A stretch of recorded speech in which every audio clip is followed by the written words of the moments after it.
madalas ako nararamdaman ng pain sa mga joints ko.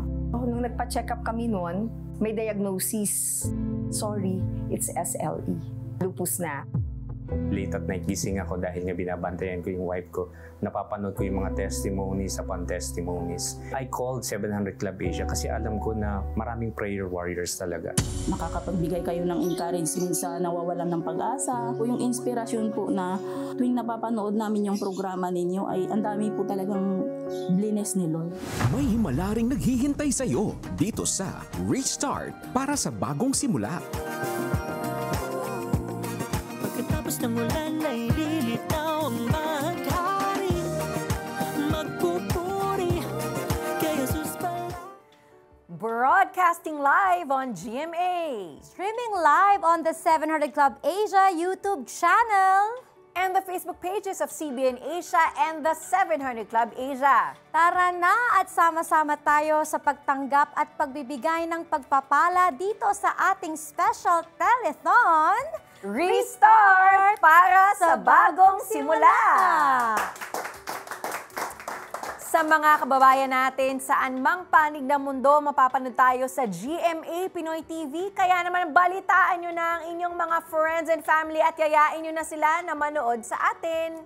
Don't forget to share our live stream link with your friends and families. Mag-comment na sa aming social media platforms at gamitin ang hashtag na Restart para sa bagong simula. At pwede rin kayo makipag-chat sa amin sa Facebook Messenger.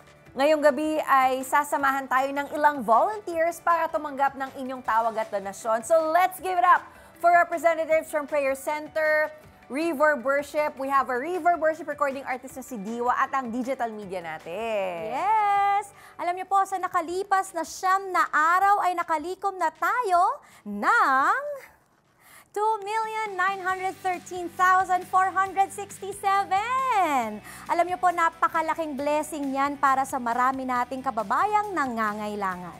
Kaya tuloy-tuloy lang po tayo sa pagtulong sa mga kababayan nating nananalangin para sa bagong simula. Tawag na sa mga numerong nasa inyong TV screen or send us a message on the Facebook Messenger of the 700 Club Asia o CBN Asia, or you can scan the QR code on your screen to send your donation. Ngayong gabi ay marami kaming naka-line up ng mga kwento sa inyo. Stories of hope, healing, redemption na sure kaming mabe-bless kayo. Una sa pila ang kwento ng isa nating Facebook follower na pinilahan rin ng maraming problema. Paano niya kaya isa-isang hinarap ang mga ito? Panoorin natin. Sa halos 3 million followers ng The 700 Club Asia Facebook page, isa si Aideline sa masusugid na viewer at liker ng true-to-life testimonies na nakapost dito.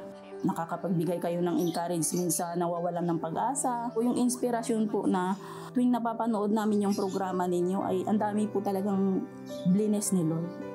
At sa bawat araw na pagsubaybay sa programa, nasaksihan niya rin ang pagpapahayag ng pag-ibig ng Diyos sa mga kababayang natutulungan ng gawain ng Operation Blessing na siyang humanitarian arm ng CBN Asia. Ang dami palang natutulungan itong programang ito. Nakakarating po yung mga programa ninyo sa mga liblib na lugar. Nagkaroon po kayo ng mga medical missions. Ang mga nabibigay pala pag naipon-ipon pala, sabi ko malaking impact din po pala. Hindi lang basta pagbibigay, kundi samahan din po natin ng malasakit. Binuksan ng Panginoon ang puso ni Aideline sa pagbibigay sa CBN Asia kahit pa sa kasagsagan ng pandemya at kagipitang pinansyal dahil umaasa lamang ang kanyang pamilya sa kita ng asawa na isang sales agent. May mga pagkakataon po talagang ganun na yun na lang yung natitira sa'yo. Pero sabi ko, Lord, ikaw nang bahala, ikaw naman ang nakakaalam eh. Simula ngayon sabi ko, uunahin ko ang Panginoon kasi siya talaga ang magbibigay ng siksik-liglig at umaapaw na biyaya.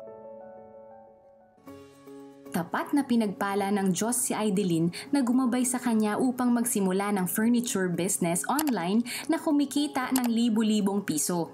Siguro sa isang araw, mga 5,000. Hindi lang po isa ang nag-o-order, mayroon sa isang araw, 7. Napagaan po yung buhay namin. Tapos bukod pa doon, nakakapag-share pa ako sa iba. Nakakapag-share pa ako sa lalong-lalo na kasi ang priority ko talaga magulang ko eh.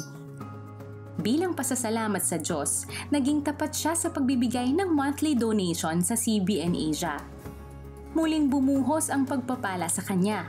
Isa na rito ang pagkakaroon ng sariling bahay matapos ang 13 taong pangungupahan. Napaayos at napaganda niya rin ito mula sa naipong pera nang maging in-demand ang kanyang negosyo online. Pero biglang nasubok ang pananampalataya ni Idilyn nang aksidenteng madulas ang kanyang ina at kinailangang dalhin sa ospital dahil sa pinangangambahang bone fracture. Dito, naging karamay niya muli ang The 700 Club Asia. Someone with an accident earlier and you have a hairline crack in your pelvic area, the Lord is mending that fracture this very moment supernaturally. Receive your healing in the name of Jesus. There's also someone watching. Talagang ito yung prayer na hinihingi ko rin. Sabi ko, Lord, kahit malayo ang magulang ko, ang tanging prayer ko lang, talagang wala lang sana nangyari sa kanya. At nang mapatingnan sa doktor ang kanyang ina, laking tuwa nila nang di na kinailangan ng operasyon dahil normal ang resulta ng kanyang x-ray. Talagang ang laki ng naitulong talaga ng panalangin. Masaya po talaga ang puso ko at saka doon ko po talaga na lalong lumapit ako sa Panginoon. Sa bawat pagsubok, naging inspirasyon ni Idilyn ang mga napapanood na kwento. Pero higit dito, naranasan niya ang pag-ibig ng Diyos na nagbabago ng buhay at tumutugon sa mga panalangin. Isa po ako talaga sa #1 follower ng The 700 Club Asia. Pag nagbibigay ka sa Panginoon, lagi mo siyang uunahin. Talagang buong puso mong ipagkatiwala sa Kanya kasi bubuksan niya yung kalangitan para ibuhos yung mga biyaya para sa iyo. Jamie, watching that story, ano yung unang salita na pumapasok sa isip mo, thinking of Idilyn's story at bakit? Yung story niya, no, ate? Kasi nakita natin doon yung resilience niya. Kasi di ba, nagbigay siya, alam mo yun, may mga pagpapala, pero sinubok sila. Pero alam mo yun, nag-bounce back siya ulit. Lumaban siya ulit. Nagbigay siya ulit, and nakita natin yung healing power talaga ng Panginoon sa story. Right. Ikaw naman, Sandra. Alam mo, yes, resilience and also bukas palad. Kasi naging bukas palad talaga siya na tumulong at magbigay ng with all her heart, with joy in her heart. At nang nakakatuwa nun, kasi kailangan mo naman talagang maging bukas palad para magbigay sa iba. Nang ganon, bukas din ang palad mo para tumanggap ng blessing. Kagaya na nangyari kay Idilyn, di ba? Ang galing talaga. Ang galing talaga. Ganyan po ang ginagawa namin dito sa CBN Asia sa pamamagitan ng ating flagship program na The 700 Club Asia. Ay bukas palad tayo naghahatid ng pag-asa sa libo-libo nating taga-subaybay sa telebisyon at sa iba't ibang online platforms. Kaya makipartner na kayo sa amin sa pagpapahayag ng pag-ibig at pag-asa ni Kristo sa mga kababayan nating gusto nang sumuko dahil sa problema. I-scan nyo na ang QR code na nakikita ninyo sa inyong screen, and after making that donation, send us a screenshot of the receipt sa Facebook Messenger ng The 700 Club Asia para naman ma-acknowledge namin ang inyong donasyon. At sa mga nagpadala na kanilang donasyon, meron po kaming espesyal na regalo na naghihintay sa inyo. Panoorin nyo to.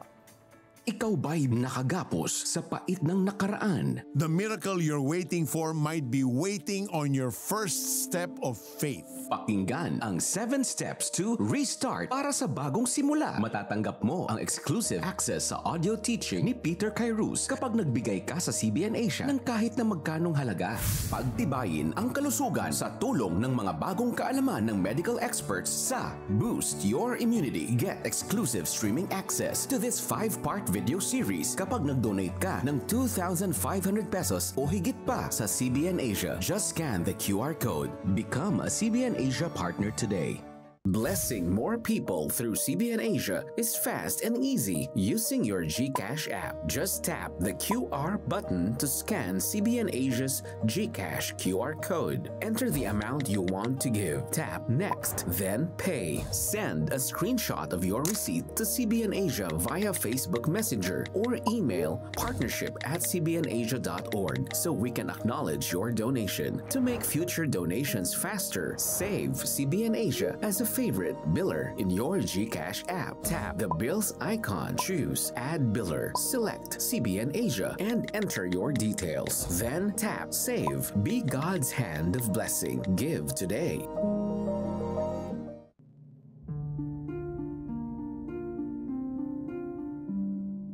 Madalang kaming makalabas ng tindahan. Kung wala kaming bangka, hindi kami makakalabas. Kailangan namin yung bangka. Pag baha pong ganyan, wala kaming hanap buhay, ano lang kami sa bahay. In their lives. Yeah? Oh, you want to get in the, let's go in the 4x4 so we can go see.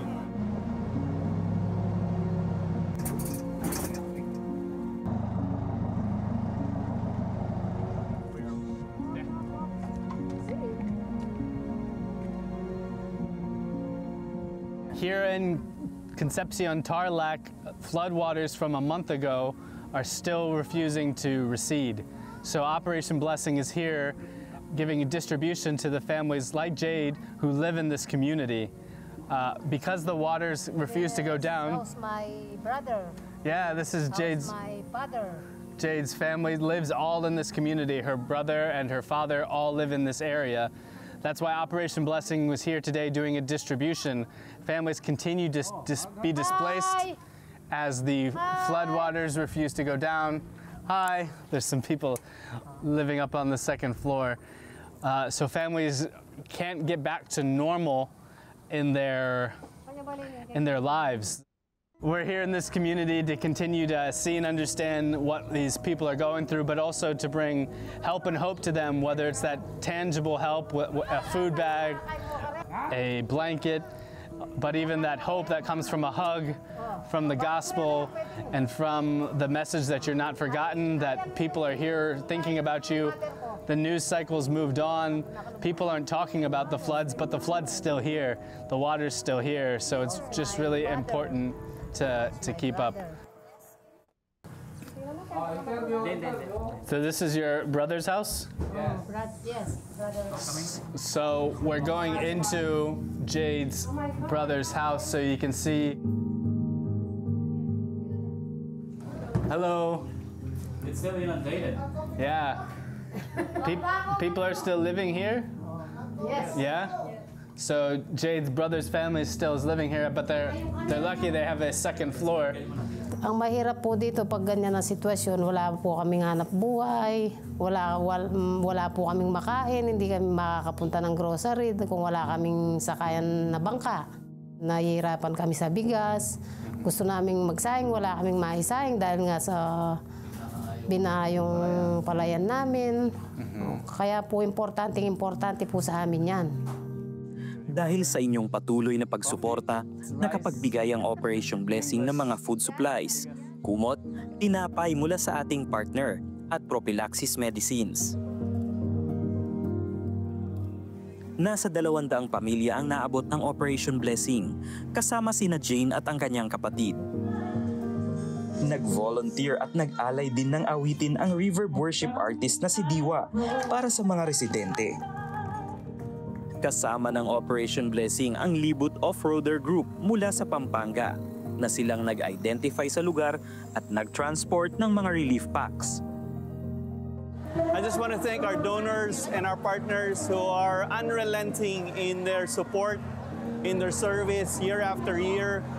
They go with us, they send us, they provide for the people in need, and without you guys, we can't do what we do. And we just appreciate you very, very much. Friends, this is really where your help goes. This is tangible, na nakikita nyo talaga kung saan napupunta yung tinutulong ninyo. And you've really helped the people of Concepcion Tarlac. And right now, we also want to thank Libot Off-Roaders for helping us do the relief ops. At dahil sa sunod-sunod na bagyong naranasan ng bansa, ang Operation Blessing ay laging handa sa pagtugon sa pangangailangan ng biktima ng kalamidad. Sa ating One Step Ahead program, may nakahanda na po tayong mga relief goods bago pa man maganap ang disaster. At posible lamang yan kung maaga tayong makakalikom ng perang pangbili ng supplies katulad ng tubig at pagkain, banig, kumot at hygiene kit. At higit sa relief goods, ang mga kababayan natin sa Concepcion Tarlac ay nahatira natin ng panalangin pag-asa at inspiring songs from our river worship artist na si Diwa na narito ngayon para tulungan tayong i-acknowledge ang mga nagpadala na ng kanilang donasyon. Hello, Diwa! Hello! Magandang araw po sa ating lahat. Yes, Diwa. So, kamusta naman yung experience mo when you joined the relief ops dun sa Concepcion, Tarlac? It was really life-changing din talaga. And for me, makukunik ko to sa sarili ko ring experience kasi I once experienced yung pagiging hopeless. So, dahil di naman pinagdamot ng Panginoon sa akin, yung mga taong tumulong din sa akin that time. So, hindi siya mahirap na maging available din ako for them. At para makapagsimula din sila at makita na may hope after everything na nangyari. Thank you. I love that. Ngayon naman, Diwa, no, tulungan mo na kaming magbasa. Ang dami mo ng hawak dyan ng mga nagpangalan, ng mga nagsidonate na. Yes, maraming salamat po kay Marilu Bulacan for 1,000, Jerry Marikina City 500, Aryan 2,000, Marian Pampanga 500, Danzil Pasig City 1,310, Alice Mandaluyong City 3,000, Raquel Caloocan City 300, Nordy Cagayan de Oro City 5,000, Eugenio Las Piñas City 1,000, Princess 500, and for FB stars we have Gags for 30 stars, Alisa for 20 stars. Yes, at syempre international ang ating audience, Diwa. No? So mag-shoutout ka na rin sa mga kababayan nating nanonood sa iba't ibang panig ng mundo. Yes po. Hello po sa mga taga-Qatar and Saudi Arabia. Maraming salamat po sa pagtutok. Tumawag na po kayo at mag-donate na rin po kayo. Maraming salamat po. Yes, at mag-PM lang din po kayo ng inyong pledge sa Facebook Messenger ng The 700 Club Asia or CBN Asia. Sa mga GCash users naman, pwede nyong i-scan ang QR code na nasa screen ninyo. And after donating, paki-screenshot po ang proof ng transaction at i-PM nyo sa amin sa Facebook Messenger para ma-acknowledge namin ang inyong donasyon. Thank you very much, Diwa, for spending the night with us. Welcome.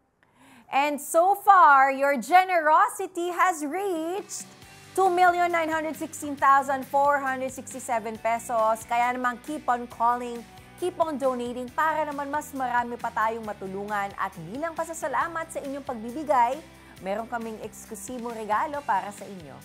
Ikaw ba'y bigo, nagsisisi, nasasaktan, nakagapos sa pait ng nakaraan? Don't let your past define who you are. God defines who you are. Pakinggan ang 7 Steps to Restart para sa bagong simula. Matatanggap mo ang exclusive access sa audio teaching ni Peter Kairos kapag nagbigay ka sa CBN Asia ng kahit na magkanong halaga. Iscan ang QR code para maipadala ang donasyon. Restart para sa bagong simula. Become a CBN Asia partner today.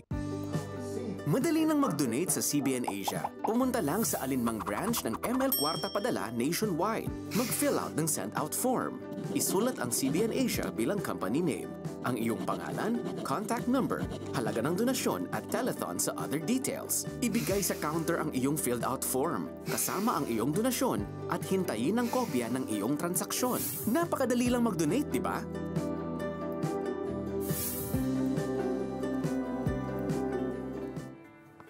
Alam mo, Jamie, kapag nanonood ako ng balita, no, ang pinaka nakakadurog ng puso is kapag ang masamang balita ay tungkol sa mga kabataan, that they're victims of something horrendous. Tama. Alam mo, sila ang pinaka-vulnerable sa ating lipunan ayon sa pag-aaral. Di ba nga, sabi ni Jose Rizal, ang kabataan ang pag-asa ng ating bayan. Kaya kailangan talaga natin silang ipaglaban sa panalangin na protektahan sila ng Panginoon. Kaya po, hindi nawawala ang kabataan sa tinutulungan ng Operation Blessing.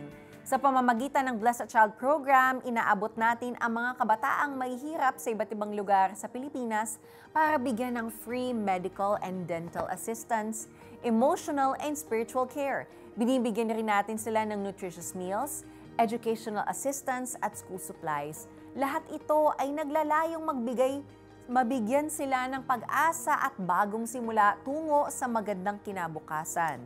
Tama. Nitong August 11 to 13, kakatapos lang ng orientation ng Operation Blessing para sa parents ng mga beneficiaries at local partners natin sa Tarlac.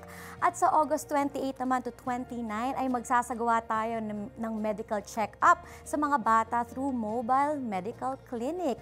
Aside from that, bibigyan natin sila ng hygiene kits, feeding, and educational supplies. Di pa dyan natatapos, starting September 1, magsisimula naman ang feeding program para sa mga batang beneficiaries.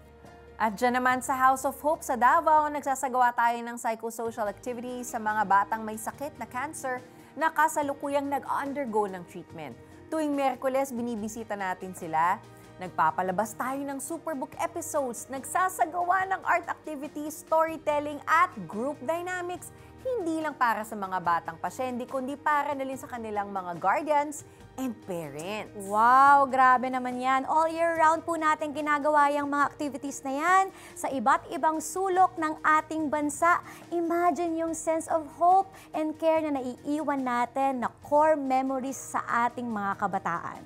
Kaya ano pang hinihintay ninyo, makiisa na po kayo sa amin sa pagbibigay pag-asa at bagong simula sa libo-libong kabataan. You can donate right now by scanning the QR code on your screen.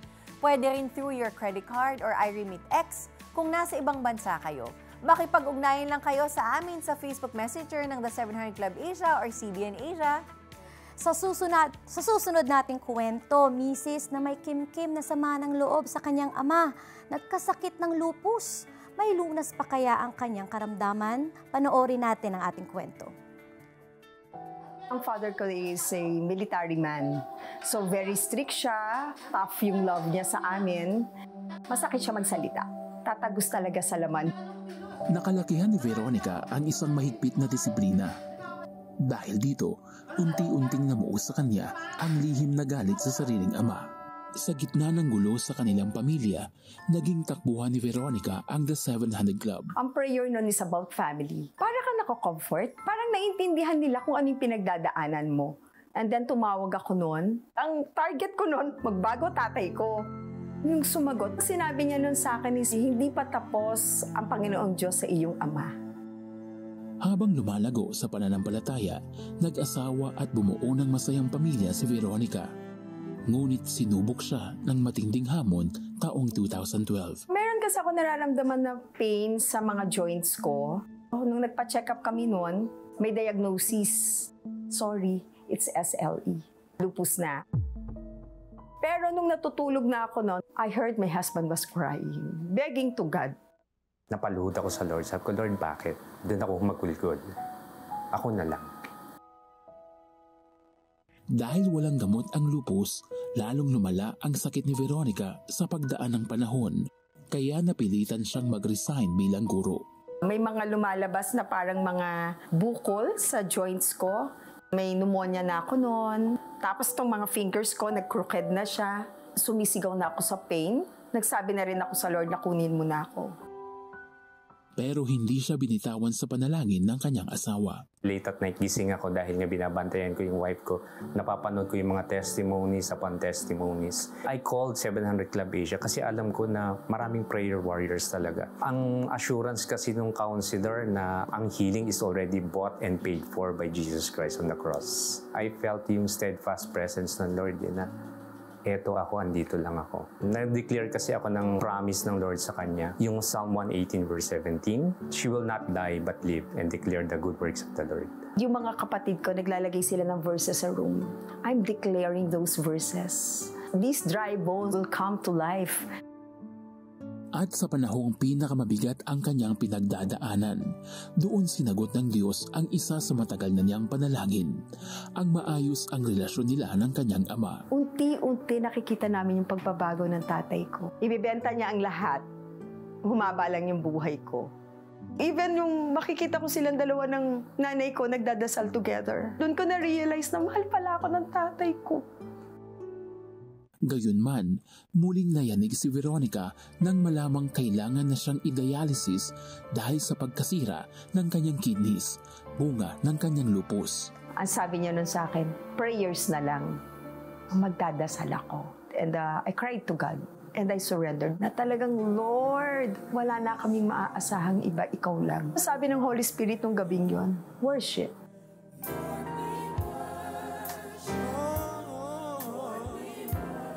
I was singing, He's the one resurrecting everything in my body. Yun na yung cliname ko. And then the Lord gave me vision ng 2 kidneys ko, very smooth siya, color red.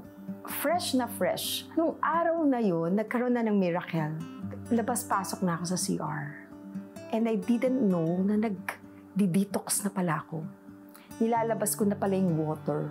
Kasi laki ng tiyan ko parang 6 months That was Saturday. Napansin ko na lang Sunday morning, bumalik sa normal yung legs ko. Sabi ko, tingnan nyo, I'm the healed of the Lord. Naki-schedule ako for dialysis ng Thursday. So pagbalik namin sa doktor, nagulat siya. Tapos ang sagot niya agad sa akin, iba talaga ang panalangin. Sa ngayon, hindi muna kita ida-dialysis. That was 2016. And now 2025 na. Hindi ko na-experience i-dialysis. Nothing but thanksgiving. Ang revelation ng Lord kasi sa akin, is there anything too hard for me? At nang sila ay nakabangon mula sa mabigat na pagsubok, nagkaroon sila ng pusong tumulong sa iba sa pamamagitan ng pagbibigay sa CBN Asia. Na-experience tayong mahirapan, na-experience tayong magutom. So pag every time nakakakita kami ng mga taong nangangailangan, kailangan namin tumulong sa kanila. Na kahit sa maliit na halaga, ma-feel nila na may nagmamahal sa kanila. Ngayon, masaya niyang ibinabahagi ang kwento ng pag-asa at pagmamahal ng Diyos sa kanyang buhay. Doon ako na-amaze kung gaano ka-powerful ang prayers. You can't stop na i-share how good He is. Meron tayong Panginoon na faithful sa mga promises niya. Truly, God heals at nakakatuwa na naging bahagi ang ating programang The 700 Club Asia at ang ating prayer center sa healing journey ni Veron. Ang ating prayer center representatives ay nariyan palagi para damayan kayo sa inyong pinagdaraanan, ipanalangin kayo at bigyan ng payo kung kinakailangan. 24/7 operational ang prayer center dahil sa inyong walang patid na suporta. How about you, my friend? Baka katulad ka rin ni Veronica na nagdaan sa matinding galit o mga pagsubok sa iyong buhay at kailangan mo ng panalangin, kailangan mo ng salvation, kailangan mo tanggapin ang Panginoon sa iyong buhay. Gusto ko ipanalangin mo itong panalangin na ito ng buong puso. Sabihin mo, Panginoong Jesus, lumalapit po ako sa iyo ngayon at humihingi po ako ng gabay, ng tawad sa lahat po ng aking nagawang kasalanan. Simula ngayon, Panginoon, tinatanggap kita bilang aking Panginoon at tagapagligtas ng aking buhay. Lord, baguhin mo po ako. Panginoon, pagalingin mo po ako sa aking karamdaman at ikaw na po ang aking Diyos simula ngayon. Sa pangalan ni Jesus. Amen and amen. At kung sumabay ka sa panalangin ni Jamie ng pagtanggap kay Jesus, binabati ka namin. Ito na ang iyong bagong simula sa panibago mong buhay kasama ang Panginoon. I-share mo naman sa amin na naging desisyon mo. Kung ikaw ay nanunood sa YouTube at Facebook, i-type sa comment section, yes, tinanggap ko si Jesus. Yes, at para mag-grow ka pa sa relationship mo kay Jesus, kailangan mo rin ng mapabilang sa isang community of believers. Kaya naman i-type mo dyan sa comment section ng BSG para makasama ka sa aming online Bible study group. Kaya comment na! CBN Asia would like to thank the following: M. Luillier, iRemit, RD Pawn Shop, 7-Eleven, EC Pay, BPIE Donate, United Neon, Nixis, Dante Vinluan Catering Services, Lester Macaya, Bread Talk. Pila-pila man ang mga pagsubok ng ating pinagdaraanan, sunod-sunod mang kalamidad ang ating mararanasan, ang pag-ibig ng Diyos ang tanging nating paghuhugutan ng pag-asa, tapang at lakas. Para sa isang malakasang restart, para sa bagong simula. Romans 15:13 says, May the Lord God of hope fill you with all joy and peace as you trust in Him, so that you may overflow with hope by the power of the Holy Spirit. Meron ba kayong kwentong restart? Ikwento nyo na yan sa amin. I-post yan sa comment section ng The 700 Club Asia Facebook page. Samantala, tuloy-tuloy pa rin ang pagdagsa ng mga donasyon mula sa ating mga kababayan. Salamat po. And so far, your donations have reached 2,921,067 pesos, but it is not yet over. Continue giving, continue calling, continue to chat with us on Facebook Messenger of the 700 Club Asia. Our prayer center is open 24 hours from Monday to Sunday to receive your messages and donations. Tawag na! Yes! And as we end our live show, we would like to thank you for your prayers and support for this whole 2 weeks. Marami ring salamat sa lahat ng volunteers, partners, and donors. Tanggapin niyo po, may God bless you and keep you. May He make His face shine upon you and give you everlasting peace. Isang katutubo lumaki sa paniniwala sa anito at namuhay sa takot. Maliban sa mayroon kaming tribal leader, yung nagdidikta rin talaga sa community, yung may anito talaga. Siyang nagsasabi sa amin kung ano yung dapat gawin, hindi dapat gawin sa community. Saan dadalhin si Elmer ng kanyang takot at paniniwala? Anong katotohanan ang magpapalaya sa kanya? Alamin sa The 700 Club Asia, Lunes alas 12 ng hating gabi sa GMA.